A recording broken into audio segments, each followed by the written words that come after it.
আচ্ছা, সব শেষে বলি, ঋণের বোঝায় যারা জর্জরিত, বিষ্ণু ইসলাম চমৎকার একটা দোয়া শিখিয়েছেন। আমাদের অনেকে ঋণের বোঝায় জর্জরিত, আছে না নাই? এদিকে কেউ আছেন? থাকলে হাত তোলার দরকার নেই, থাকলে এই দোয়াটা পড়বেন। এক সাহাবীর নাম আবু উমামা, নামাজের ওয়াক্ত ছাড়া উনি মসজিদে যেয়ে বসে আছে। বিষ্ণু বললেন, কিরে আবু উমামা, নামাজের তো ওয়াক্ত হয় নাই, মসজিদে কি? সাহাবী বলে, হুমুমুন লাজিমাতনি ওয়া দুয়ুন। নবী গো, ঋণের বোঝায় এমন টেনশনে আছি, ঘরে থাকতে পারলাম না, মসজিদে চলে আসছে। বিষ্ণু বলেন, আমি কি তোমার এমন একটা দোয়া শিখাবো যেটা পড়লে আল্লাহ তাআলা তোমার ঋণের বোঝা হালকা করে দিবেন? আবু উমামা বললেন, ইয়া রাসূলুল্লাহ, অবশ্যই শিখাবেন। বিষ্ণু বললেন, তাহলে তুমি পড়বা, আল্লাহুম্মা ইন্নী আউযু বিকা মিনাল হাম্মি ওয়াল হাযান ওয়া আউযু বিকা মিনাল জুবনি ওয়াল বুখল ওয়া আউযু বিকা মিন গালাবাতিদ দাইনি ওয়া কাহরির রিজাল। ও আল্লাহ, তোমার কাছ থেকে দুশ্চিন্তা থেকে পানাহ চাই, কৃপণতা, ভীরুতা, অলসতা, কার্পণ্যতা, এই সব কিছু থেকে, মানুষের কঠোরতা, আমার উপর মানুষের আধিপত্য এবং ঋণের বোঝা থেকে পানাহ চাই।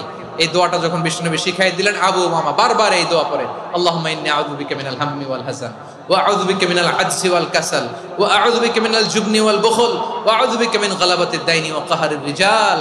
আবু উমামা বলে, এই দোয়া আমি পড়তে লাগলাম আর পড়তে লাগলাম, কিছুদিন পরে দেখা গেল বিষ্ণুনবীর শেখানো এই দোয়ার বদৌলতে আল্লাহ তাআলা আমার সব ঋণ পরিশোধের ব্যবস্থা করে দিয়েছেন।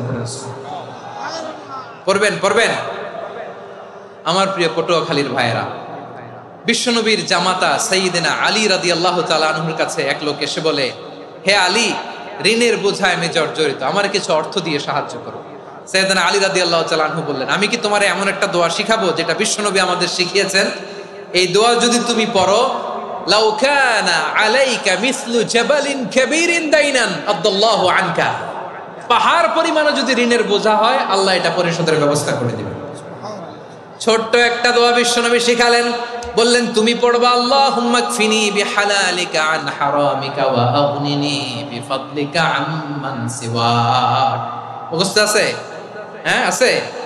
আল্লাহুম্মা কফিনি বিহালালিকা আন হারামিক, আল্লাহ তোমার হালাল দিয়ে আমাকে পরিতুষ্ট করো, হারাম থেকে বাঁচিয়ে রাখো, আর তোমার অনুগ্রহে মানুষের মুখাপেক্ষী যেন আমি না হই, আমি যেন সবসময় তোমার মুখাপেক্ষী হয়, ওই তৌফিক দিও। সুবহানাল্লাহ পড়েন। এই দোয়া বেশি বেশি পড়লে ঋণের বোঝা হালকা করে দিবে কে? তাহলে প্রিয় ভাইয়েরা, বিপদে পড়লেই প্রথমে কি পড়বেন? পটুয়াখালী ভুইলা গেছে, বিপদে পড়লেই প্রথমে ইন্না লিল্লাহ কি বলে নিজেকে আল্লাহর কাছে সঁপে দিতে হয়?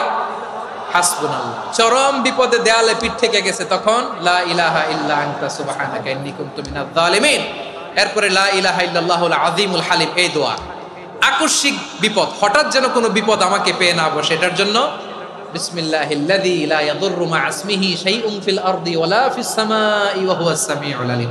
সকালে 3 বার, রাতে 3 বার। আর মারাত্মক tension, hyper tension, anxiety, depression থেকে বাঁচার জন্য 2 দোয়া, ইয়া হাইয়্যু ইয়া কাইয়্যুম, ইয়া হাইয়্যু ইয়া কাইয়্যুম, মনে থাকবে? আর আল্লাহুম্মা ইন্নী আবদুক, এই দোয়া।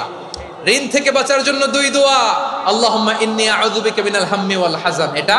আর আল্লাহুম্মা কফিনি বিহালালিকা আন হারামিকা ওয়া আগনিনি বিফাদলিকা আম্মান সিওয়াক। আর সব সময় পড়ার জন্য একটা আমল দিয়ে যাই, উঠতে বসতে, অফিসে যাচ্ছেন, অফিস থেকে ফিরতেছেন, বসে আছেন, শুয়ে আছেন, ছোট্ট এক শব্দে আমরা যেন বেশি বেশি পড়ি, আস্তাগফিরুল্লাহ।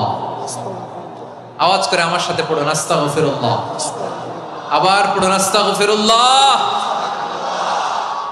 আল্লাহ রাসূল সাল্লাল্লাহু আলাইহি ওয়াসাল্লাম বলেন, মান লাজিমাল ইস্তিগফার, যে সব সময় এরকম ইস্তিগফারের সাথে লেগে থাকে, জাআলাল্লাহু লাহু মিন কুল্লি যিকিন মাখরাজা, আল্লাহ তাআলা তাকে কোনো বিপদে আটকান না, সে জীবনে আটকাবে না, যে কোনো বিপদে আল্লাহ তার রাস্তা বের করে দিবেন।